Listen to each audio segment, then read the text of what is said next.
The Latin Crusaders manning the battlements were armed with spears, axes, and crossbows. They shared with each other a desire to fight and die for the cross. They stood atop a dozen towers and along the mile-long landward walls that guarded one of the greatest ports in the Outremer. It was April 6, 1291, and a vast Muslim host had arrived before the tower-studded walls of Acre, determined to take it forcibly from the Crusaders. The Crusaders watched the spectacle unfold beneath them, as thousands of Muslim warriors prepared to die for Allah fanned out across the plain east of the city. Garbed in robes of bright colors and carrying banners of brilliant designs that dazzled the eye, they had come from lands near and far. Men from Arabia, Egypt, Jazeera, Palestine, and Syria gathered on the distant hills and the arid plateau ready to fight under crescent banners. Egyptian Mamluk Sultan Al-Ashraf Khalil's 45,000-strong army outnumbered the 15,000 Franks and their allies 3-1. Khalil's army possessed intimidating siege engines capable of damaging the city's double-walled defenses, while Syrian sappers tunneled under the walls in an effort to collapse a section through which the attackers could stream into the city. The Crusader cause in the Near East had been in a downward spiral since the poorly executed Seventh Crusade had ended in disaster with the surrender of French King Louis on April 6, 1250, to the Ayyubids in Egypt. That same year, a coup in Egypt had replaced the Ayyubid dynasty, whose rulers were descendants of Sultan Saladin, with the Mamluk Bahri dynasty. Before the Mamluks could turn their attention to the Franks, though, they had to stop the Mongols from reaching Egypt. Under Hulagu Khan, a grandson of Genghis Khan, the Mongols overran Mesopotamia in 1260 and captured Baghdad. The streets of Baghdad ran red as the Mongols butchered thousands of Muslims who belonged to the Abbasid Caliphate. Hulagu sent a Mongol army under Kitbuka to force the Mamluks to acknowledge the Mongols as their overlords. On their march to check the advance of the Mongols, the Mamluks requested permission to pass through Frankish territory. The Franks hated the Mongols even more than the Mamluks, and therefore granted permission to Sultan Saif ad-Din Qutuz to march through the Latin kingdom of Jerusalem and intercept the Mongols in Galilee. The two great powers collided at Ain Jalut on September 3, 1260.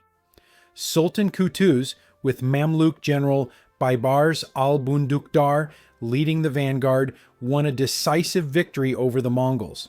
Mamluks were Turkic people, whose ancestral home was the vast steppe lands of Central Asia. In the brutal world of the steppes, nomadic tribes were frequently at war with each other. Following a battle or raid, the conquerors would sell the women and children they had captured to slave traders. The slave traders in turn sold the young boys to members of the Muslim Abbasid and Fatimid caliphates of Iraq and Egypt, respectively. The boys were converted to Islam and trained in the art of warfare to serve their Fatimid or Ayyubid overlords as loyal soldiers. Mamluks were great warriors, and they were feared and respected by their opponents in battle. Qutuz had been in power only for 11 months when he was assassinated on his way back to Cairo from Ain Jalut. Baybars had a personal vendetta against the Sultan, and he arranged his assassination. To legitimize his ascension to the office of Sultan, Baybars installed as Caliph in Cairo an Abbasid prince who had survived the Mongol massacre in Mesopotamia. Baybars did this to give himself greater legitimacy not only within Egypt, but also throughout the Muslim world. Although the Franks had recovered Jerusalem for a short time in the mid-13th century, they had lost it for good in 1244. By the time of Ain Jalut, the once expansive Latin kingdom of Jerusalem was nothing more than a rump kingdom. If not for the strong presence of major military orders, such as the Knights Templar, Knights Hospitaller, and Teutonic Knights, and the maritime support of merchant republics such as Genoa, Pisa, and Venice, the kingdom would have fallen many years before Sultan Khalil's army arrived before its walls in April 1291. The sad reality was that the military orders squabbled incessantly among themselves as did the rival maritime powers that helped prop up the kingdom. The situation was exacerbated by the fact that the Kingdom of Jerusalem did not have a resident monarch for much of the 13th century. Despite its ever-shrinking borders, the kingdom retained a strip of fertile land along the coast of Palestine and Lebanon that boasted orchards, sugar plantations, and olive groves. But these precious agricultural assets required constant surveillance to protect them from Muslim raiders. While keeping a watchful eye on the Mongols, Sultan Baibars turned his attention to grabbing towns, castles, and parcels of territory from the vulnerable Franks. Baibars was an excellent horseman who was skilled in the use of bow and sword. He had a seemingly inexhaustible amount of energy and often stayed up into the deep hours of night while on campaign writing and signing dozens of dispatches pertaining to political and military matters. He believed in inspiring his men by example and often helped with engineering tasks when the Mamluks laid siege to a Frankish stronghold. But Baibars could not devote all of his time to prosecuting the Mamluk war against the Franks because the Mongols were constantly threatening Mamluk territory in Syria. Nevertheless, Baibars was still able to amass a string of victories against the Franks during the 17 years in which he served as the Mamluk Sultan of Egypt. Baibars began steadily chipping away at Frankish territory in 1263 when he established a base in Galilee from which he raised Nazareth and the Hospitaller stronghold on Mount Tabor. In many cases, he had his men demolish a captured fortress so that the Crusaders could not reoccupy it at a later date.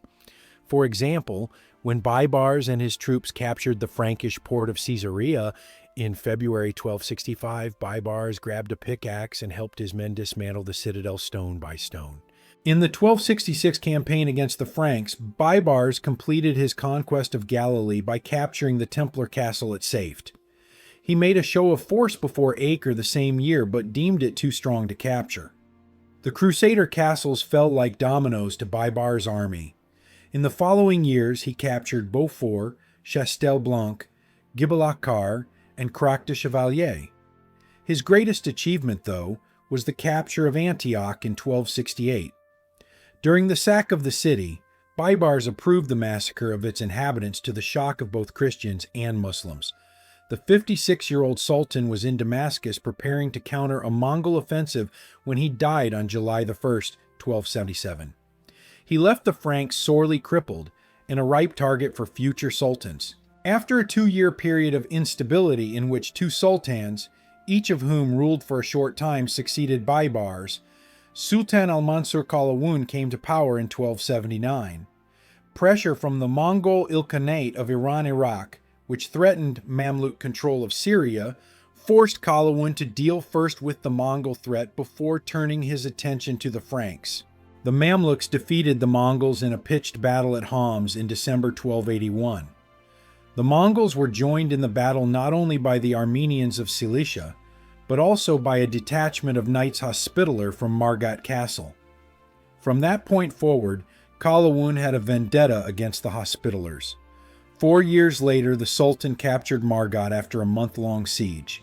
After a long period during which there was a power vacuum in the monarchy of the Kingdom of Jerusalem, 15-year-old King Henry II of Cyprus was crowned King Henry II of Jerusalem in a ceremony held in Acre on August 15, 1285. Thereafter, he held both crowns. Henry's uncle, Philip of Ibelane, agreed to serve as bailiff of the Kingdom of Jerusalem, and the young king returned to his residence in Cyprus. In March 1287, Qalawun's Mamluks took control of the port of Latakia, and 2 years later they successfully captured the port of Tripoli. The 2 Mediterranean ports were the last remaining possessions of the Latin Principality of Antioch and the county of Tripoli, respectively. At that point, the Kingdom of Jerusalem was all that remained of the 4 Crusader states established in the aftermath of the successful First Crusade. Fearing for the existence of the Kingdom of Jerusalem, King Henry negotiated a 10-year truce with Qalawun in August 1289. Knowing that the truce might be violated at any time, Henry sent a delegation to Western Europe to request immediate reinforcements. Although none of the monarchies sent large numbers of reinforcements to assist the Kingdom of Jerusalem, the Republic of Venice sent 3,500 Italian foot soldiers. They arrived in Acre in the summer of 1290. About the same time, English knight Otto de Grandson arrived with 50 English men-at-arms to buttress the English military order known as the Order of St. Thomas. The Italian soldiers in Acre lacked a strong leader to instill them with discipline. They were unfamiliar with the trading customs by which Muslim merchants and local farmers were allowed to come and go as they pleased through the marketplace of the great city. In late August, the streets were crowded with men from many localities, including Muslim merchants from Damascus and Muslim farmers from Galilee. At one point, a riot broke out when a few of the Italians brutally attacked some of the Muslim merchants.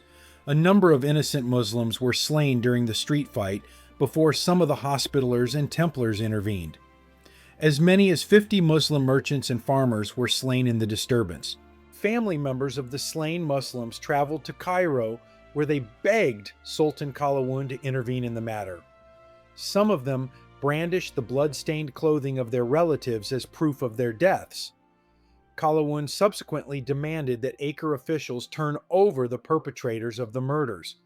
Realizing the seriousness of the situation, Templar Master William of Beaujeu sent a delegation to Cairo in October to offer apologies and financial compensation. When the Sultan pressed the Franks to turn over the perpetrators, Beaujeu refused. Qalawun was furious.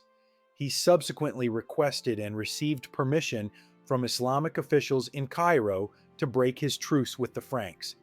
The Sultan immediately began planning an offensive campaign for the following spring. Beaujeu learned shortly afterward from Latin spies in Cairo that the Mamluks planned to attack Acre. Qalawun died unexpectedly on November 4th. It fell to his 30-year-old son, Sultan Khalil, to march against Acre. He issued immediate instructions to Mamluk and allied Muslim forces in Syria to build additional siege machines. The Muslims ultimately would bring with them to Acre 15 giant trebuchets capable of firing 100-pound stones, according to Muslim chronicler Abul Mahasin. The Sultan ordered all other fortresses to send catapults and siege engines to Acre, and in this way a great number of large and small artillery concentrated under its walls, more than had ever been assembled in one place, wrote Arab chronicler Abul Fida. Whereas Crusaders and Muslims had traditionally built their siege engines on site and then destroyed them, by the 13th century the Muslims transported their largest siege machines from storage areas at castles and cities to the location of a new siege. Although referred to by several different names, the stone-throwing machines by that time were all of the trebuchet design. The basic model used the traction method, whereby a team of men dragged the short end of the central beam, which was positioned in a cradle-like structure, downward to launch the long end with the projectile in a sling upward in a wide arc. But this method was substantially improved in the Latin crusading era by the introduction of the counterweight method. While the stones could cause great damage to the battlements, they were not strong enough to knock down the thick walls. The breaches were almost always made by sappers. The sappers dug a tunnel beneath the wall, placed timbers to hold up the wall, and then set fire to the timbers. This sent the wall crashing down. Once the wall collapsed, the attacking force had to move swiftly to exploit the breach before the defenders conducted a partial repair to thwart the attack. Throughout the existence of the Latin Kingdom of Jerusalem, Acre had served as its key port. The waters of the harbor were shallow, though. For that reason, larger vessels anchored in deep water, and oar-driven boats ferried passengers and cargo back and forth between the quay and the cogs and galleys. King Baldwin I of Jerusalem had captured Acre in 1104. Although Saladin retook it for the Muslims in 1187, he lost it to King Richard the Famine in 1191 during the Third Crusade. Before 1198, the old city had been protected only by a single wall, but over a 14-year period, an east-facing outer wall was built around the old city, and double walls were built to the north to enclose the adjacent town of Montmoussard. Although once lightly populated, Montmoussard's population had swelled as refugees poured in during the 1280s from towns and villages captured by the Mamluks. The Crusaders deployed mostly on the inner wall, with some units taking up forward positions on the outer walls. The Crusader army was composed of 1,000 knights and 14,000 foot soldiers of various nationalities, including English, Frankish, German, and Italian. The three major military orders had their Levantine headquarters in Acre. The Knights Templar had the grandest quarters, which consisted of a citadel overlooking the harbor, and the Knights Hospitaller and Teutonic Knights had compounds in the old city. Minor military orders such as the Order of St. Thomas and the Order of St. Lazarus also contributed troops to the city's defense. The major military orders manned the three-quarter-mile stretch of the landward walls that protected Montmoussard and the north side of the old city. On that stretch, the Knights Templar held the left, the Knights Hospitaller held the center, and the Teutonic Knights held the right. The secular troops manned the remaining one-quarter-mile length of wall, which included the easternmost section of the north wall and the entire east-facing wall surrounding the old city. The Pisans and Venetians operated trebuchets located in key positions from which to shell the besieging forces. The masters of the major orders also were present to direct their forces. They were Templar Master Beaujeu, Hospitaller Master Jean de Villiers, and Teutonic Master Conrad von Feuchtwangen. Other noteworthy commanders who would play key roles in the upcoming battle were King Henry, his brother Almeric of Lusignan, Hospitaller Marshal Matthew de Clermont, French commander Jean de Grailly, and English commander Grandson. To increase the size of his force, Sultan Khalil ordered the Ayyubid and Mamluk forces in Syria under his rule to join him at Acre, according to Abul Fida. The Sultan marched on Acre with his Egyptian troops and sent word to the Syrian army to join up with him and to bring the siege engines, he wrote. Damascus-born Abul Fida was an officer serving in the Ayyubid army of al-Malik al-Muzaffar III, the emir of Hama. On its march to Acre, al-Muzaffar's army stopped at the fortress of Hisn al-Akrad, formerly the Knights Hospitaller castle of Croc de Chevalier, which fell to the Muslims in 1271, to gather siege engines as instructed. One of these siege engines was the massive trebuchet known as Victorious. The trebuchet was dismantled and its parts loaded into approximately 100 carts needed to transport it to Acre. As a junior officer, 18-year-old Abul Fida commanded 10 men and was responsible for one of the carts. The journey during the wet winter season was arduous and required an entire month. It was the end of winter when we marched off with the wagons, he wrote. Rain and snowstorms struck us, causing great hardship, for the wagons were heavy and the oxen weak and dying of cold. The Muslims were unable to starve the garrison because the Crusaders controlled the sea and were easily resupplied from Cyprus. For that reason, they had to take the city by storm.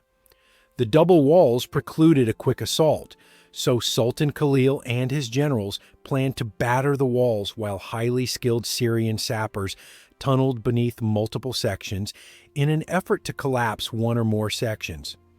Once a breach was created, dismounted Mamluks would fight their way into the city. On April 5th, Sultan Khalil pitched his bright red royal tent on a hill east of the Tower of the Legate, one of the 12 square towers on the double walls that protected the landward side of the ancient city. The door of his great tent opened directly toward the city. The Sultan's tent was on a small hill where there was a lovely tower and gardens and vineyards, wrote the Latin chronicler known as the Templar of Tyre. Its door opened facing the city of Acre. The Mamluks and Ayyubids spent the first day building mobile palisades and wicker screens, which they intended to use for protection as they advanced against the outer walls. The next day, they fanned out the entire length of the landward walls. They set up great barricades and wicker screens, ringing the walls with them the first night, and the second night they moved them further in, and the third night further still. And they brought them so far forward that they came up to the lip of the ditch, wrote the Templar of Tyre. The Franks were well aware that they were in grave danger, but as usual they were ready for the bloody, protracted fight that lay ahead. During the first week there was constant skirmishing. The Franks did not close their gates, but left them open and fought in them, wrote Abul Fida. He fought on the right wing with the army of Hama, opposite the walls held by the Knights Templar.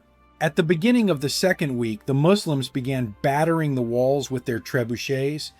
The gigantic trebuchet named Victorious was deployed on the left flank to bombard the Pisans, and another gigantic trebuchet named Furious was deployed on the right flank to bombard the Templars, according to the Templar of Tyre. The Muslims also used an anti-personnel weapon known as the Karaboha, which fired javelin-sized bolts in rapid succession, according to the Templar of Tyre. In the places where the Karaboas were firing, no one wanted to come out into the open, he wrote. Muslim spearmen and archers were stationed in trenches and behind the palisades and screens. Their job was to skirmish with the Crusaders at the gates and also furnish protection for the sappers.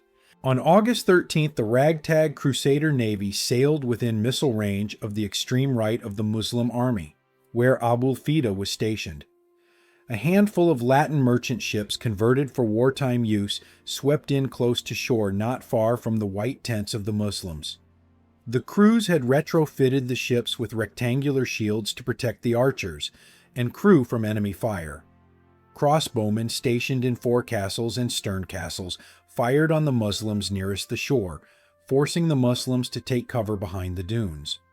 One of the Latin vessels mounted a large siege engine that hurled stones into the sprawling Hama encampment. The ship with the siege engine caused us distress, wrote Abul Fida. Fortunately for the Muslims in the Hama camp, a great storm wrecked the vessel with the artillery. It was smashed to pieces and never bothered us again, he said. The Crusaders also attempted to throw the attackers off balance by night sorties in which they sought to burn the victorious trebuchet deployed on the Muslim left flank. The first of these attacks occurred on the night of April 15th to 16. Templar Master Beaujeu and grandson led the attack in which the Crusaders sought to torch the giant contraption. Even though a clear sky and moon made it relatively easy for the Crusaders to see where they were going, the raid was botched when some of the Crusaders tripped over ropes anchoring the Muslim tents. The noise alerted the Muslims, who engaged the Crusaders.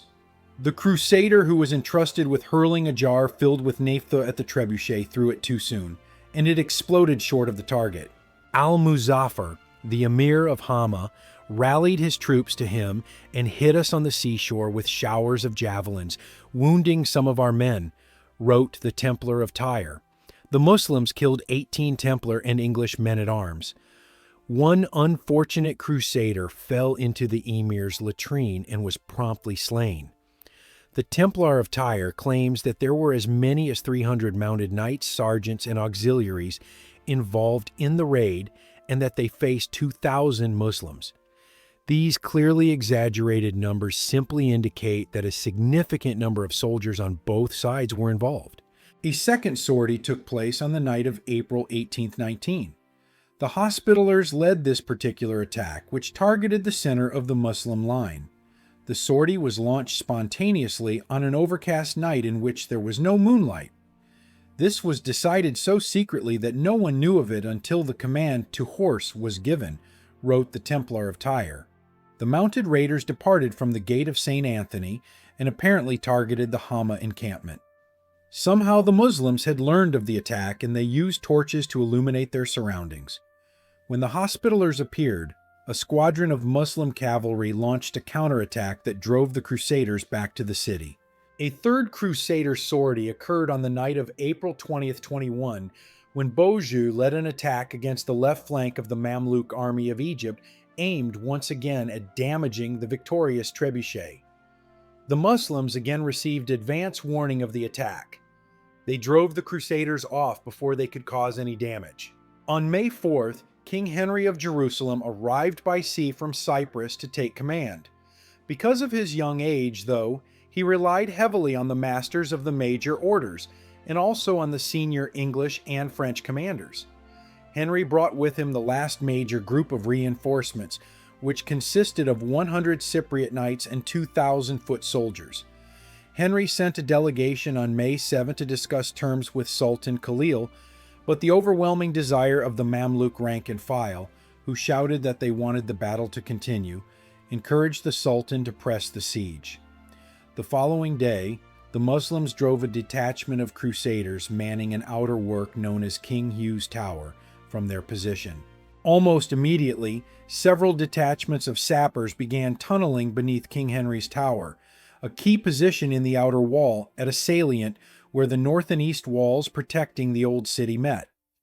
After 8 days of non-stop labor, on May 16th, the Muslim sappers brought down a section of King Henry's Tower, and the sections of the outer wall immediately adjacent to it. The sappers had so badly undermined King Henry's Tower that the front face fell in a heap into the fosse, so that it was impossible to pass over the top of the stones, wrote the Templar of Tyre. To make it passable, the Muslim engineers piled sand atop the rubble and crafted a smooth pathway for the attacking troops to march over as they entered the breach. The elated Muslims planted the Sultan's banner on top of the rubble to claim the position. The position came under bombardment by Crusader trebuchets, but the Muslims took cover and waited out the storm of stone. Having abandoned the tower, King Henry and his troops reformed that night on the inner walls in anticipation of renewed fighting. That same day, the Syrian Mamluks had launched a major assault against the Latin military orders at St. Anthony's Gate, but the Templars and Hospitallers, led by their veteran commanders, held the gate despite daunting odds. Sultan Khalil and his generals spent May 17th preparing their forces for a general assault the entire length of the Acre defenses, set to begin before dawn the following day. Their primary target, however, was the accursed tower on the inner wall, which was situated directly behind King Henry's Tower. In anticipation of the renewed fighting, the Crusaders abandoned their last positions on the outer wall and consolidated their position on the inner wall. The relative quiet of the night was shattered just before dawn by the sounds of drums and trumpets signaling the beginning of the major Muslim attack. They beat their drums, creating a terrible, terrifying noise, and the army massed under its walls, wrote Abul Mahassin. Wild-eyed Mamluks determined to carry all in their path charged over the smooth pathway the engineers had made for them to get through the rubble of the King Henry's Tower. A small detachment of Crusaders had remained in an advanced position in front of the accursed tower to delay the onslaught. The Christians fought from a position consisting of a wooden frame with an outer covering made of leather to protect them against arrows and javelins. The Templar of Tyre described the fury of the Muslim onslaught as the attackers overran the Crusaders' defensive position and fanned out in both directions in the passageway between the walls. In the van came men carrying great shields, he wrote, and after them came men who threw Greek fire, and after them came men who hurled javelins and shot feathered arrows. Half of the Mamluks who gained access to the inner passageway by storming through the breach went west toward St. Anthony's Gate, and the other half ran south toward the area where the English, French, and Italians defended the old city. Hospitaller Marshal Claremont, who wielded a battle axe, rallied his warrior monks and other troops in the sector in a spirited defense against the fanatical Mamluks. Elsewhere, though, the Crusader positions were crumbling. As the Muslims advanced, their archers maintained a steady fire to give cover to those armed with axes, maces, and swords. The Muslim attack on the accursed tower was successful, and this gave them direct access to the city. The Mamluks entered the city on all sides early in the morning and in great force. Hospitaller Master de Villiers wrote to William de Villeray, Prior of St. Gilles, after his escape by boat to Cyprus. We and our convent resisted them at St. Anthony's Gate, where there were so many Saracens that one could not count them. Nevertheless, we drove them back 3 times as far as the accursed tower, and in that action, and others, We lost little by little all the convent of our order. One by one, the towers on the east end of the old city fell to the Mamluks. Once inside the city, the Muslims were able to attack the other towers from the rear, where they were lightly defended. The Muslims also opened the gates to the rest of the army, and hordes of additional troops poured into the city. In the east end of the old city, de Grailly and grandson rallied their men and conducted a fighting retreat west toward the wharf.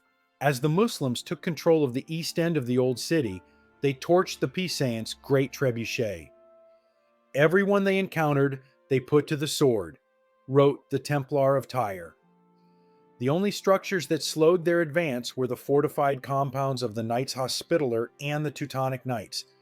The Muslims prevailed everywhere within the city because of their superior numbers. Meanwhile, a great crowd of Saracens were entering the city on all sides, moving along the walls, which were all pierced and broken, until they came to our shelters, wrote de Villiers.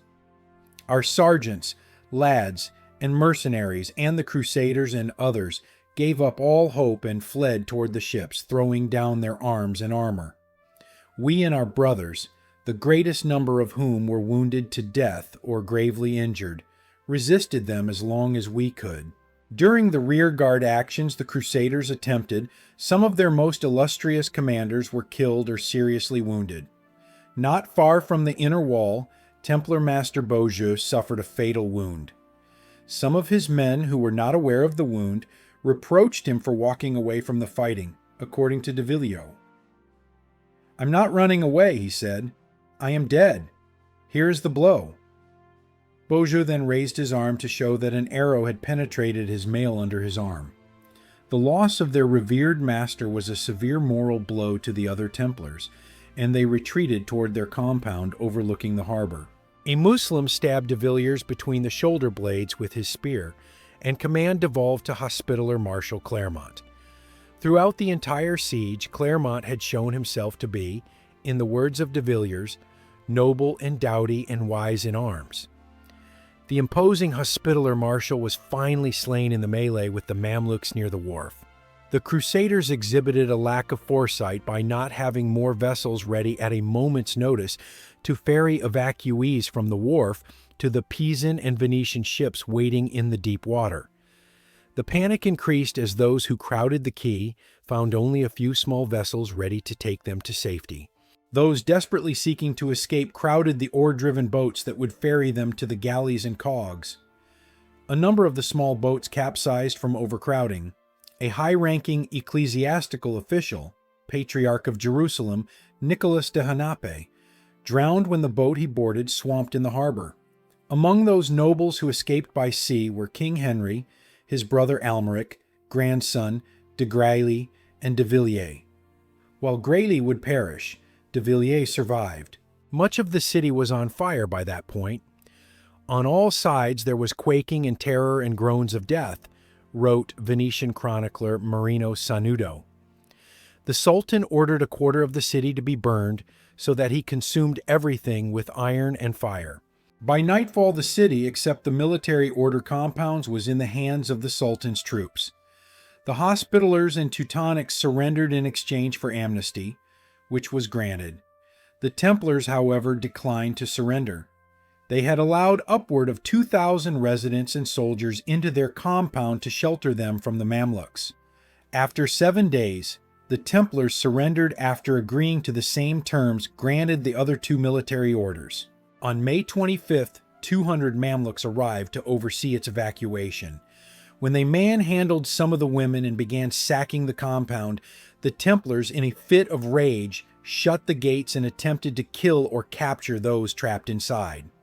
A bloody melee occurred in which soldiers on each side were slain. After the tumult died down, Templar Marshal Peter of Sèvres went under a flag of truce to discuss the incident with Sultan Khalil in his royal tent. Khalil, who was furious with the Templars for holding out so long, ordered Sèvres slain. The Sultan then ordered his sappers to bring down a wall of the compound.